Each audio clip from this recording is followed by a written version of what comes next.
सभापति महोदय, मैं रक्षा मंत्रालय की मांगों का समर्थन करने के लिए खड़ा हुआ हूं। वर्तमान घटनाओं से पता चलता है कि संसार का हर देश अपनी सुरक्षा के बारे में चिंतित है और उसके लिए हर प्रयत्न कर रहा है। इस दृष्टि से अन्य देशों की तरह हमारे देश में भी रक्षा मंत्रालय का महत्व है।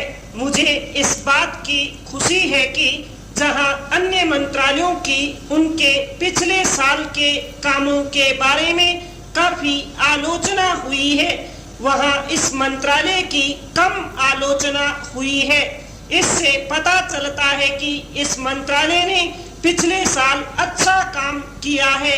मोटे तौर पर किसी भी देश की सुरक्षा नीति का लक्ष्य यह होता है कि दूसरे देशों, खास तौर से पड़ोसी देशों के साथ मित्रता के संबंध स्थापित हों और हम एक दूसरे के मामलों में हस्तक्षेप न करें। लेकिन उसके साथ यह भी जरूरी होता है कि हम अपने देश की सीमाओं और अखंडता की रक्षा करें। इसलिए हमारे देश का यह कर्तव्य हो जाता है कि हम अपने पड़ोसियों के कार्यों पर पूरी नजर रखें, क्योंकि आज तक हमारे देश पर जो संकट आए वे हमारे पड़ोसियों से आए हैं।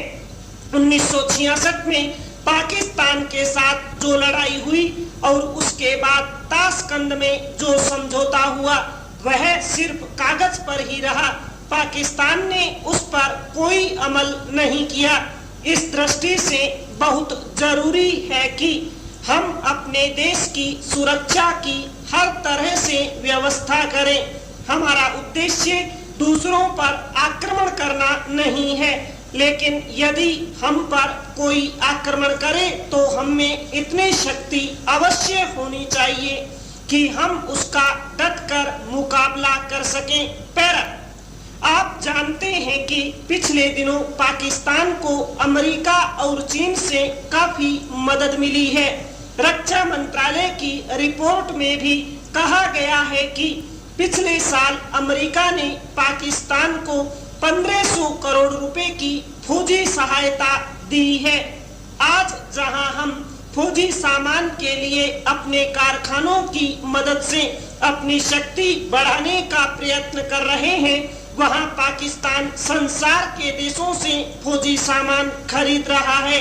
अपनी नीति के कारण वह सब देशों से लाभ उठा रहा है। मेरा सुझाव है कि हमको भी अपनी शक्ति बढ़ाने के लिए संसार के अन्य देशों से अधिक फौजी सामान खरीदना चाहिए। आज तिब्बत की सीमा पर चीन की 1.5 लाख फौज खड़ी है। पैरा, सभापति महोदय, प्रतिदिन छोटी मोटी झड़पें होती रहती हैं। हमारी फौजें बड़े उत्साह से उनके मुकाबले में खड़ी हैं। उनके हौसले बहुत ऊंचे हैं, लेकिन हमारी सरकार का भी यह कर्तव्य है कि उनके हौसले को कभी गिरने न दे। उन्हें हर तरह की सुविधा प्रदान की जाए जिससे उनका आत्मविश्वास बढ़े। मैं मंत्री महोदय से अनुरोध करूंगा कि सरकार अपनी नीतियों के प्रचार का काम ठीक प्रकार से अपनी फौजों से करे, उनको अच्छे हथियार दे। अनुसूचित जातियों और आदिवासी जातियों के आयुक्त ने जो अपना प्रतिवेदन प्रस्तुत किया है, उस प्रतिवेदन को देखने से यह प्रतीत होता है कि इसको तैयार करने में उन्होंने बहुत परिश्रम से कार्य किया है। इसके लिए मैं उनको और उनके सहयोगियों को धन्यवाद देता हूं, परंतु साथ ही साथ इस प्रतिवेदन के संबंध में कुछ आवश्यक निवेदन भी करना चाहता हूं। पहली बात तो यह है कि इस प्रतिवेदन को देखने से ऐसा प्रतीत होता है कि इन कार्यों के लिए जिस धन का उपयोग होता है वह 3 साधनों से उपलब्ध होता है। केंद्र सरकार द्वारा, राज्य सरकारों द्वारा और कुछ गैर सरकारी संस्थाओं द्वारा। प्रतिवेदन के अनुसार जितना धन इन कार्यों पर व्यय करने के लिए दिया जाता है उतना धन पूरी तरह से व्यय नहीं हो पाता।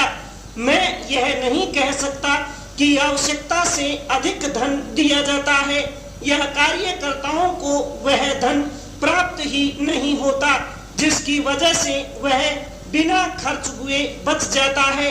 मैं तो यह चाहता हूं कि जितना धन दिया जाता है उसका पूरा उपयोग हो और आयुक्त को यह न कहना पड़े कि इस कार्य के लिए जितने धन की आवश्यकता थी उतना धन नहीं मिल पाया और विवश होकर हमको उस कार्य को बीच में ही रोकना पड़ा। पैरा जहां तक राज्य सरकारों का संबंध है, बहुत सी राज्य सरकारें अभी तक इस कार्य में असावधानी से काम ले रही हैं और इस कार्य को उपेक्षा की दृष्टि से देखती हैं। आयुक्त ने इस बात की शिकायत की है कि बहुत सी राज्य सरकारों ने अनेकों पत्र भेजने के बाद भी अभी तक अपनी रिपोर्ट नहीं भेजी है।